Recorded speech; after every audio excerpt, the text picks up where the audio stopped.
My next guest has worked closely with President Barack Obama starting in the 2008 campaign as part of the presidential transition team and on into the White House from day one of his administration.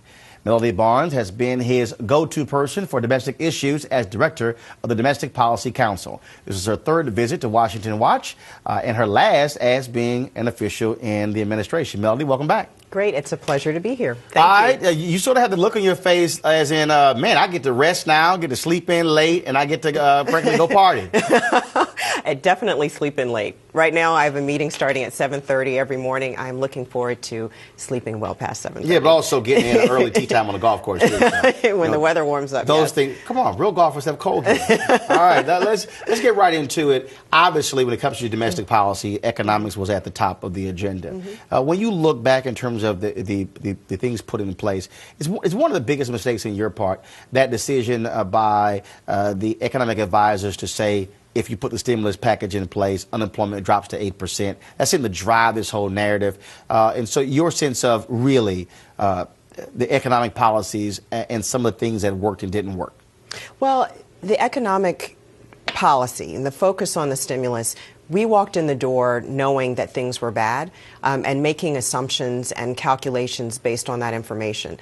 After the president was elected, and I remember sitting in the transition office in Chicago early on, we found out just how bad things were. I mean, we were shedding about 750,000 jobs a month, which is almost unimaginable. And certainly now with 21 months of job growth, we realize we've been able to pull out of that. So the stimulus was a smart thing to do. It was a necessary thing to do, and it got us off the brink. At the same time, it put in place long-term investments, things that are going to grow our economy, help us better educate our kids, better educate our workforce. So it was that combination of short-term and long-term that we thought was so important. And we were making calculations based on the best information we had at the time. I've talked to a lot of different people across various departments when we talk about domestic issues in this country. And one of the most consistent things I hear is we've done a lot of great things that people just don't know. And I sit there and I'm going, well, whose fault is that folks don't know? I mean, when I hear that, it's sort of like, seriously? Even the president said that Jon Stewart after the 2010 election, and I'm going,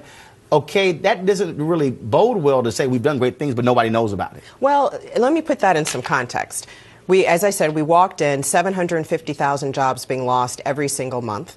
Obviously, a housing crisis that continues to this day, wanting to turn around education, wanting to deal with the financial services industry that helped put us in the crisis that we were in. We literally were moving from one crisis to another. We passed the stimulus bill within the first 2 months of being in the administration. Many people said to me, that stimulus bill included about a decade's worth of anti-poverty work. Obviously now the poverty numbers are still devastating. We're still working on that, but we were able to accomplish a lot. We then moved on to save the auto industry. We did that. Now many in the auto industry are hiring people back. They're producing a product that's a product for the future and that will allow America to compete globally. We then moved on and we continued to get a health care bill passed, something people have been working on literally for decades. I worked for Ted Kennedy for 8 years. He spent his life trying to get a health care bill passed. This president was able to sign one. So we were moving at a clip of trying to accomplish things that hadn't been accomplished over 30, 40 years of Democrats and others in power, and also trying to save the country from economic ruin. That doesn't necessarily give you a lot of time to focus on PR. When you're trying to make sure that you're creating jobs, you're saving jobs, you're trying to pull the economy out of a slump, and you're trying to pass one of the biggest education reform bills since the GI Bill. We had a lot on our plates. Well, what did you want to get accomplished that did not get accomplished? Well, there's several different things. I mean, we obviously have been working extremely hard on the issue of immigration.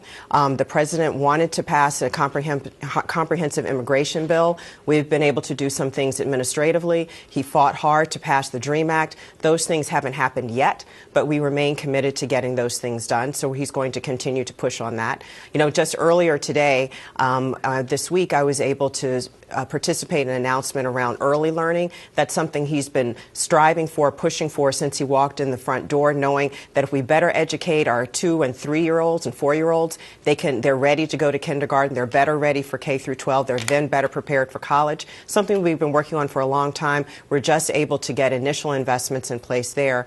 We also are continue to work on implementation around health care. So many of the things that we were able to get off the blocks and out of the starting blocks and get implemented, we're still fighting hard for. Some things that the president remains committed to, we haven't been able to accomplish yet, but he hasn't given up. You're one of the highest-ranking women, highest-ranking African Americans. Mona Sutphin was Deputy Chief of Staff.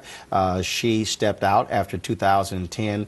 The concern of another black voice not being at the table in terms of a senior advisor to the president.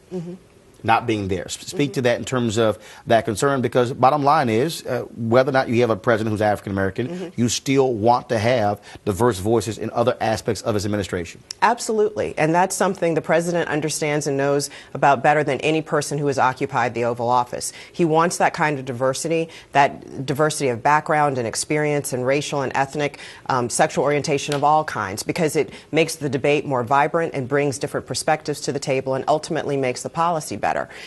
Even though Mona has left, even though I'll be leaving at the end of the year, it doesn't mean that we've walked away from the administration.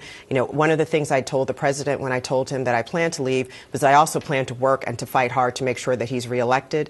The colleagues that I've served with for the past 3 years remain close friends and colleagues, and I will continue to talk to them and to work with them as they need any of my advice and make sure the next domestic policy advisor is well in place and able to serve the president well. And also, I know that the president will continue to look for that kind of diversity because it's something that he believes in and it's something that he knows contributes, because we serve the American people, and therefore the White House and the White House staff need to look like America. All right, well, Melody, we certainly appreciate it. Thanks so much, and good luck with rest and playing golf.